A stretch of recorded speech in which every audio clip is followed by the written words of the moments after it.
No sign of life since Sunday. It'd be wrong to entertain false hopes for the 5 crew and passengers who plunged into the North Atlantic aboard a small tourist submersible to explore the Titanic.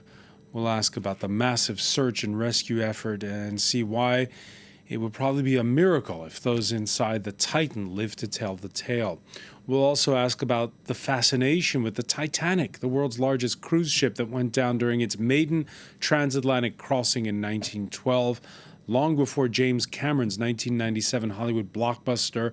The story of the rich and poor who embarked on the liner from Southampton captivated our collective imagination. More broadly, the tourists and treasure hunters drawn by shipwrecks face all sorts of dangers and risks, and they risk as well upsetting delicate ecosystems. To what degree, it's still an open question. It's argued that we know more about space than we do about the bottom of the ocean. The Titans going missing the same day the United Nations adopted a first ever high seas treaty to protect the Earth's water surfaces. Today in the France 24 debate, we're talking about the search for the Titanic tourist sub. And joining us from London, Alistair Gregg, Professor of Marine Engineering at University College London. Thanks for being with us. Good evening. We're also joined by journalist Julie Cook, author of The Titanic Girls, most notably. Welcome to the show. Hello, thank you for having me. The France 24 debate, where you can join the conversation on Facebook and Twitter, hashtag F24debate. Yeah, 111 years after the sinking of the Titanic, teams from a host of nations now converging on the spot some 370 kilometers off the coast of Newfoundland. The submersible, which lost contact with the surface 1 hour and 45 minutes into its expedition. Olivia Bizot has more. US and Canadian teams are racing against the clock to find and rescue the missing submarine. The craft, operated by OceanGate Expeditions, began its descent 700 kilometers off the coast of Newfoundland on Sunday. But less than 2 hours later, contact was lost, and the frantic but complicated search began. The location of the search is approximately 900 miles east of Cape Cod, in a water depth of roughly 13,000 feet. It is a remote area, and it is a challenge to conduct a search in that remote area. 5 people are on the Titan sub. Those believed to be on board include French explorer Paul-Henri Nargeolet, British billionaire and adventurer Hamish Harding, the chief executive of OceanGate Stockton Rush, as well as Pakistani businessman Shahzada Dawood and his son Soman. Time is of the essence, as the vessel only has enough oxygen for 4 days. It'll have some spare air and some in compressed bottles and things like that, which will enable it to do an emergency surfacing and also keep the occupants alive for some time, but it'll only last for so long. And the longer this goes on, of course, the more at risk the people inside that submersible are. This is what people pay ocean expeditions more than €220,000 for. A rare view of the Titanic, the world's most famous wreckage located nearly 4,000 meters beneath the ocean's surface. The ship broke apart and sank to the bottom of the ocean more than 100 years ago, taking with it the lives of more than 1,500 people. OceanGate has been offering tours of the wreck since 2021. And as we speak, a press conference taking place. According to the U.S. Coast Guard, there's some 40 hours of oxygen left inside that submersible. Alistair Gregg, your thoughts at this point? We have not heard from them since they went, they lost contact. I know it's unfortunate and very sad that we've not heard from them at all, lost contact. What is making this search particularly difficult is we don't know for sure whether they're on the seabed or they're on the Atlantic surface. So they're having to look on the surface for this as well as trying to find it on the seabed. Of course, GPS doesn't work when you're underwater. Usually they communicate with the surface by text message. It's difficult. It's always very difficult to send communications through water, and the bandwidth is very narrow, so it has to be very basic, simple signals. And do they have trackers on these submersibles? They don't normally have a tracker. No, they probably have a pinger on board, so it can give out a signal that can be detected by sonar, but don't know whether that is working or not. Right, we certainly haven't heard about it. We heard more. There's as we said a moment ago, the U.S. authorities giving a fresh briefing to reporters. Not much to go on, as you can hear.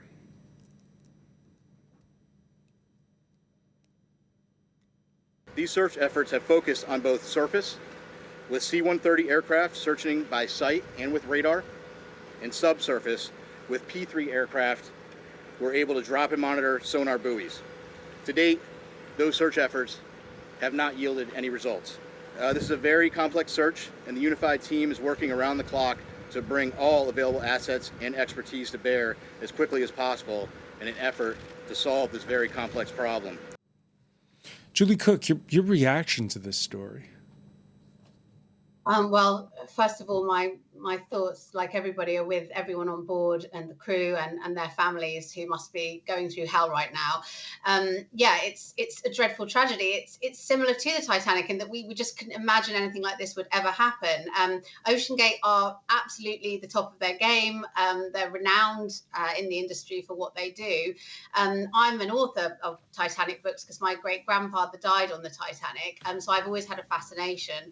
And I was actually asked by an American documentary maker to go on one of these subs, exactly this one, 2 years ago in 2021. And it didn't happen because of the post-COVID problems. So I'm now sort of thinking, you know, gosh, I'm so relieved I didn't go on that trip. But my thoughts are really with the people on board and the families. I can't imagine what they're going through.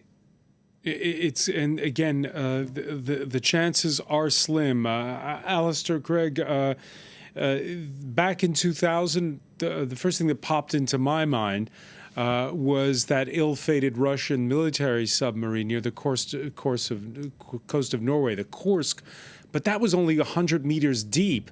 The Titan, as you said, could be on the seafloor. That's what, nearly 4,000 meters below sea level? That's correct, yes.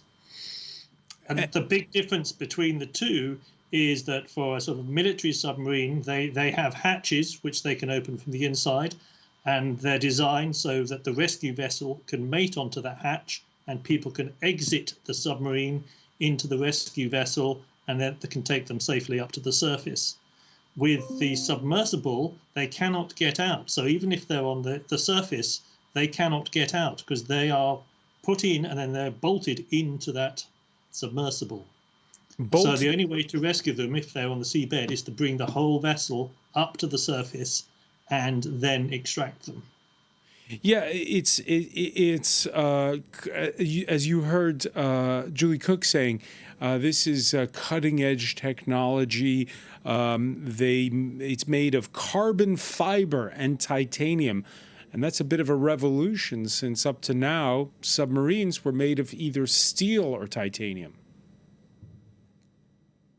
Yeah, I mean, I'm not a techno expert on how these things are made. I just know that, you know, when I was about to go on it myself and didn't go, I looked into their safety checks, their procedures, their, you know, how they would rescue people if necessary. I know that they have a real-time health situation check where they can check how much oxygen is in there, how people are doing. So what went wrong in that connection, nobody knows because, you know, it's supposed to have real-time communication at every step of the way. So I can't imagine what it's like to be on there and not be able to communicate. It's unthinkable. Alistair, Greg, carbon fiber and titanium, that mix, this is unprecedented? It's not something I'm an expert on, but certainly carbon fiber is used widely for making pressure vessels. Because you need materials that are going to be able to withstand the huge pressure you have the deeper you go under the sea. You do indeed, yes. Also, what is important is the weight as well, because as you make your hull thicker and thicker, the vessel gets heavier and heavier, but you want it to be neutrally buoyant. Now, among the missing, the CEO and founder of OceanGate, Stockton Rush, who started out as an air pilot, speaking before his company's first commercial expedition to the Titanic back in 2017, he insisted that this is not a tourist operation.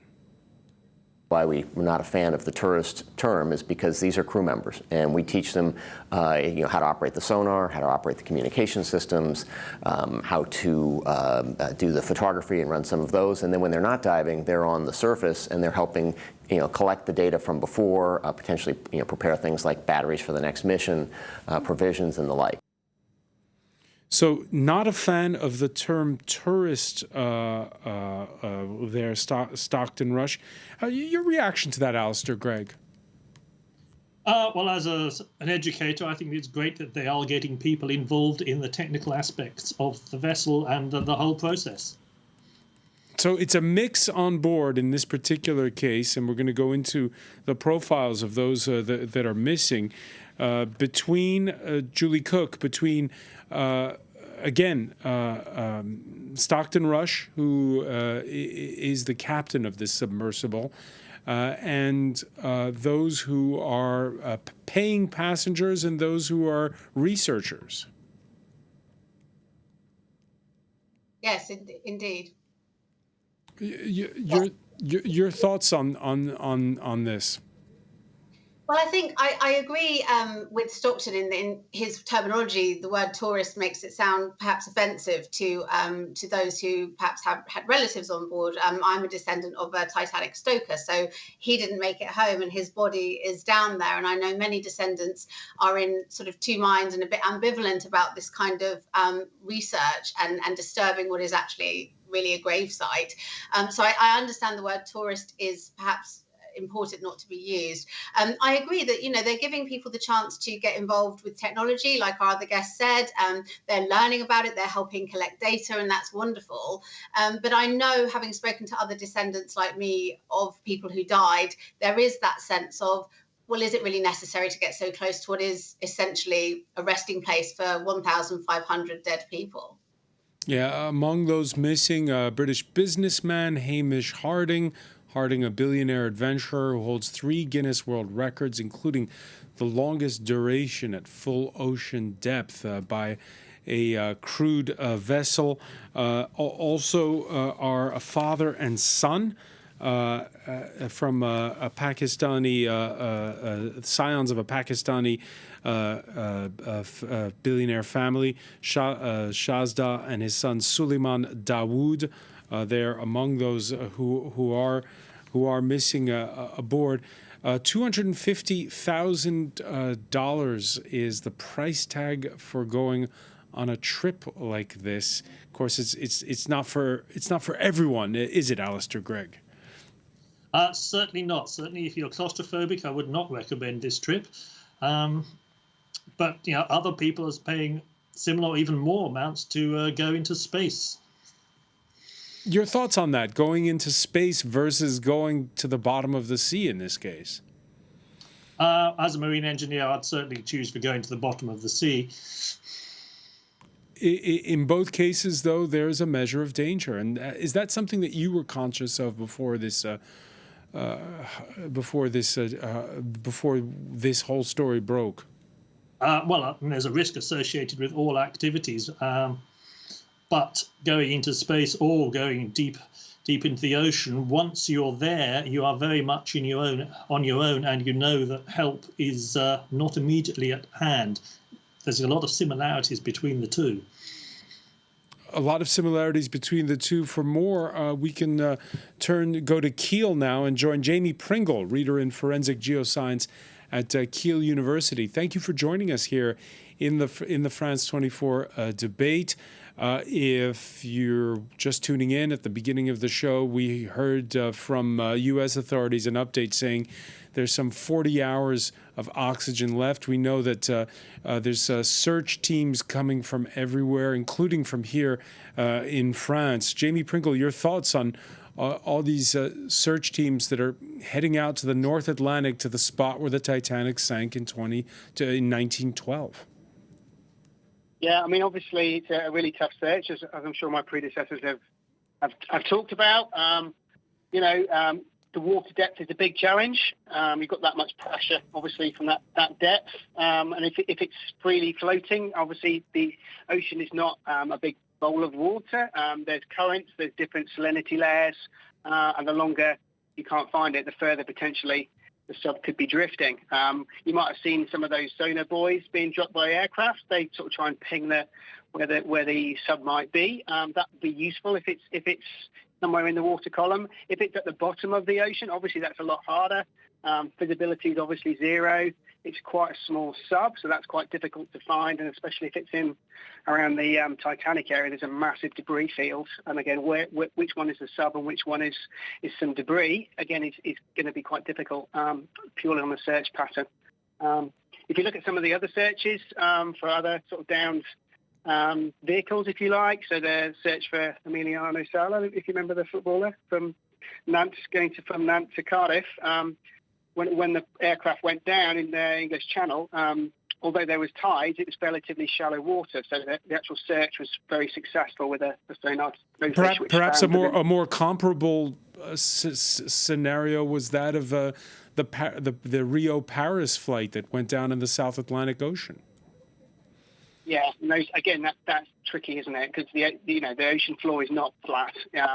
It's more rugged than above ground, above sea level. In certain cases, there's canyons, there's submarine mounts, sort of like undersea mountains, as well. So again, those are quite tricky, and with a large search area, trying to find that is going to be very hard, especially with the declining oxygen levels, as you've mentioned. Declining oxygen levels and no sign from inside of the submersible. The first submersibles date back to 1930. French famed oceanographer Jacques-Yves Cousteau developed his diving saucer for his expeditions. The first prototype was nicknamed Denise. And again, Alistair Gregg, these were part of my childhood, watching those documentaries that, thanks to these saucers like the one you just saw in that picture, were used to film under the ocean. This one is different or the same? The one we're seeing now is sort of descendant of that to a certain extent. But again, it was designed specifically just for going down and then back up again, as opposed to any significant transients once it's at depth. Yeah, and among those missing from this, we've mentioned the paying passengers is also Paul-Henri Nargelet, who was among those who helped pinpoint the wreckage of the Titanic before filming it in 1986. The Irish Examiner asked Nargelet in 2019 about the risks associated with deep-sea diving. He quipped with a touch of fatalism: if you're 11 meters or 11 kilometers down, if something bad happens, the result is the same. I know, Jamie Pringle, that the oceanographers community, which is a tight-knit one here in France, is pretty shook up by the disappearance right now of Nargelet. Your thoughts on the risk involved when you get into one of these contraptions? Yeah, and that's something that they're well aware of, as you can tell by that quote. It can be fairly shallow and still, be non-survivable all that far down as well. I mean, this, I guess we should mention, if you haven't already, that it's actually been designed for research as well as for sort of the tourism side. So you'd like to think it's passed all those checks. But again, it might whatever the outcome, make people think about some of these explorations and those risks that you've mentioned. And again, this is happening at the scene where the world's most famous passenger ship disaster happened. The first film saved from the Titanic was released just 29 days after it sank back in 1912. Among the countless others, well, of course, there's the 1997 blockbuster that stands out, James Cameron's hit starring Leonardo DiCaprio and Kate Winslet. As someone, Julie Cook, who you said has had a fascination since childhood because of your family history with the Titanic, is was that 1997 movie more of a watershed moment, or 1985 when it's first spotted?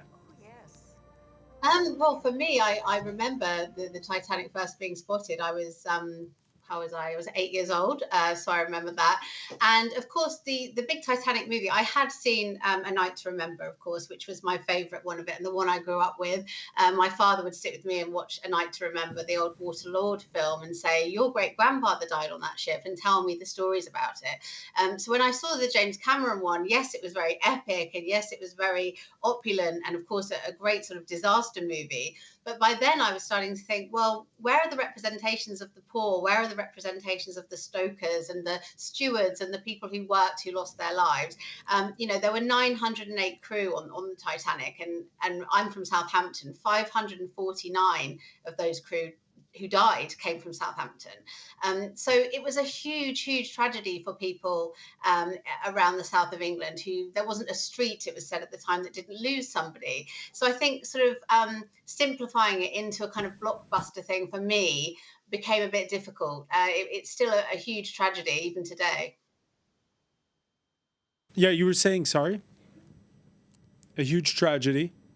Yeah, a huge tragedy even today. I mean, I think people who come from a line of people who died on the Titanic, they still feel something about it. A lot of people were thrust into poverty. My great grandmother, for example, without her husband's wages, had to take in laundry, and all her children became very impoverished, which of course had an effect on the next generation. So the disaster didn't end when it sank. It went on for people for many years. And what more do you know about your great-grandfather's life up to that voyage? He was always a stoker, so he'd worked on other steamships. That was his job.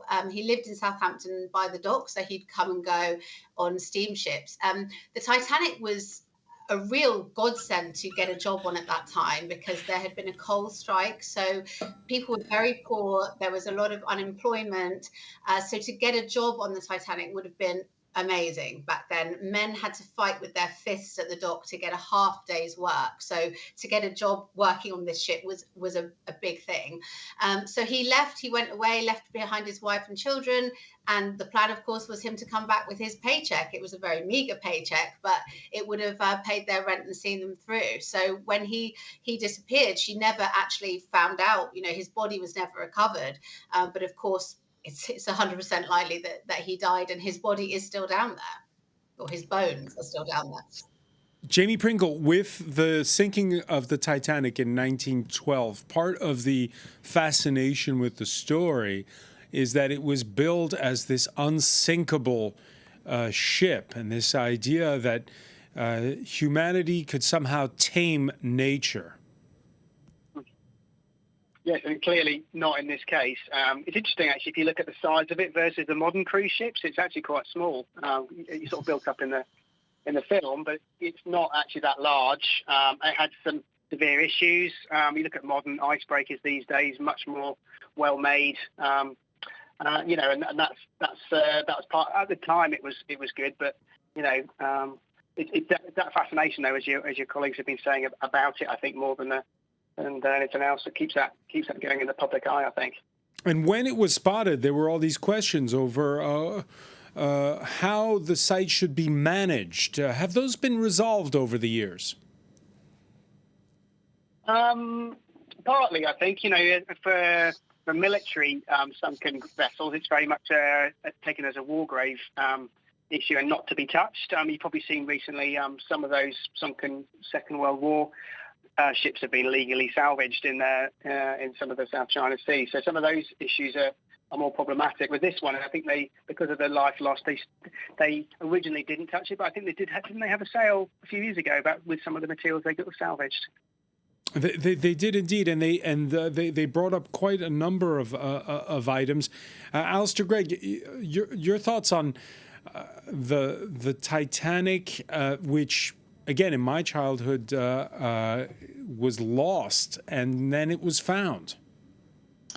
Well, it's quite amazing technology to find it. I think in some of the clips there, you showed the submersibles that went down there. You had the Alvin, which was from Woods Hole Oceanographic Institute, but that was also supported by IFREMA from France as well. as a joint venture to find the Titanic. And then you've got one of the little ROVs, which is controlled from former Alvin. I think that's Jason Jr., that one,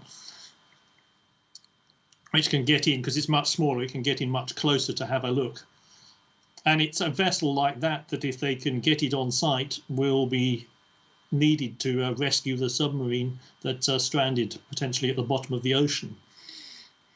Is it a particular kind of technology? You mentioned Ifremer there, which Paul-Henri Nargelot worked with, and he was on those first expeditions in the 1980s. Is it a particular kind of technology that has changed since that time? It's partly it is materials and being able to produce the pressure hulls that are strong enough to withstand the extreme pressures at depth, and also, of course, the funding, because there was a great race to go to the moon, because everybody could see that, whereas it's not so visible if you're the first person to the bottom of the ocean. And it's been said time and again over the last 24 hours that more people have been to space than to the bottom of the ocean, arguably. Up certainly to the deepest point of our own planet. Less people have stood on that than they have on the moon, I believe. And what does that tell you about places that still need to be explored? Well, there's still large parts of the ocean that have not really been visited or explored. There's whole ecosystems down there that we only discovered in the last few decades, and they're unique in that they don't rely directly on sunlight to exist, but they rely on the power, energy coming from the hydrothermal vents. So the unique creatures that live around each of these hydrothermal vents, which are completely different to anything we know anywhere else on the planet. Julie Cook, your fascination with, because of your family history with the Titanic, is it also fascination with the ocean? Yes, I mean, not to the same degree as our other guests, I'm sure. But yeah, it's incredible to think what's down there. I mean, I'm fascinated by wildlife, of course, and all of that. Definitely, I think it's such an uncharted territory, as you say. It's who knows what's down there. So yeah, but I think that adds to the mystique of the Titanic. Going back to that, I think because she's there, because she's down there, because she's kind of just there but out of reach, I think that adds to the allure of her and what makes it so enduring for people. Enduring for people, and again, that nature is stronger than humans. Yes, exactly. As we all know from the quote that was either misquoted or not, but that, nothing can sink this ship, and all the paraphrasing of that from various hearsay and films and books. I think, the Titanic was, of course, not as big as the cruise ships of today, but at the time was an amazing piece of engineering, and people really did believe back then that nothing could happen to something like that. So yes, it proves that nature is always stronger than man, no matter what we think. But hopefully, this submersible will have a different ending, and we'll come back. Jamie Pringle, your thoughts on this on this about then and now? Yeah, that's eloquently put by my other speaker just now. And you'd hope with the modern technology, the detection that we have, we've got a higher chance of finding a very small target in what is a very large search area with a lot of other material as well. But I think we're still hopeful. While the time frame of oxygen is still there, you'd like to think that they've got a good chance of finding them. We certainly hope so. The news of their disappearance coming the same day that the United Nations approved for the first time a high seas treaty, a regulation with all the world's nations agreeing on rules to preserve the ocean deep. Alistair Gregg, does this mean we're going to be visiting much more the ocean floor, or keeping it pristine? Well, I hope it's very much the latter. But I know that a lot of countries have been interested in mining from the ocean floor. There's lots of valuable minerals down there. And up until now, certainly, in certain parts of the deep ocean, wide ocean, they didn't belong to anybody. but the damage potential for just indiscriminate mining could be huge. Jamie Pringle, you agree? Absolutely. There's, as Alistair was saying, there's species down there that we don't even know about yet, and very short-termism to think, well, we'll just go and mine and extract some minerals. But as you can see here, that's fraught with danger, and of course that we don't actually, we could be destroying things that we potentially it might be useful in the future. It's just very short-sighted. Very short-sighted. The deep sea exploration, then an open-ended question whether it will be for good or for more extraction industries. Getting back now to the matter at hand, Julie Cook, is it as we wait on news of what's going to happen with this submersible? Is it going to change the way people look at the North Atlantic, because there's this idea that it was becoming safer and safer? Yes, I agree. And I also think I can't help but compare it to research I did of people waiting for news of their loved ones on the Titanic, 100 years or so ago. There were people waiting for news for days to hear if their loved one had died on the Titanic, and now we're all waiting with bated breath for the people on this submersible. So the irony of that is not lost on me or anyone else, I'm sure. But yes, I mean, we would think, wouldn't we, that life was safer now. We have better technology than ever before. We feel like we know so much more. So it just goes to show that no matter what we achieve technologically and what we know, the sea is always greater. And I just hope there is a happy ending to this. Julie Cook, I want to thank you so much for joining us from London. I want to thank as well Alistair Gregg for being with us from the UK capital. Jamie Pringle in Keene, I want to thank you for joining us here in the France 24 debate.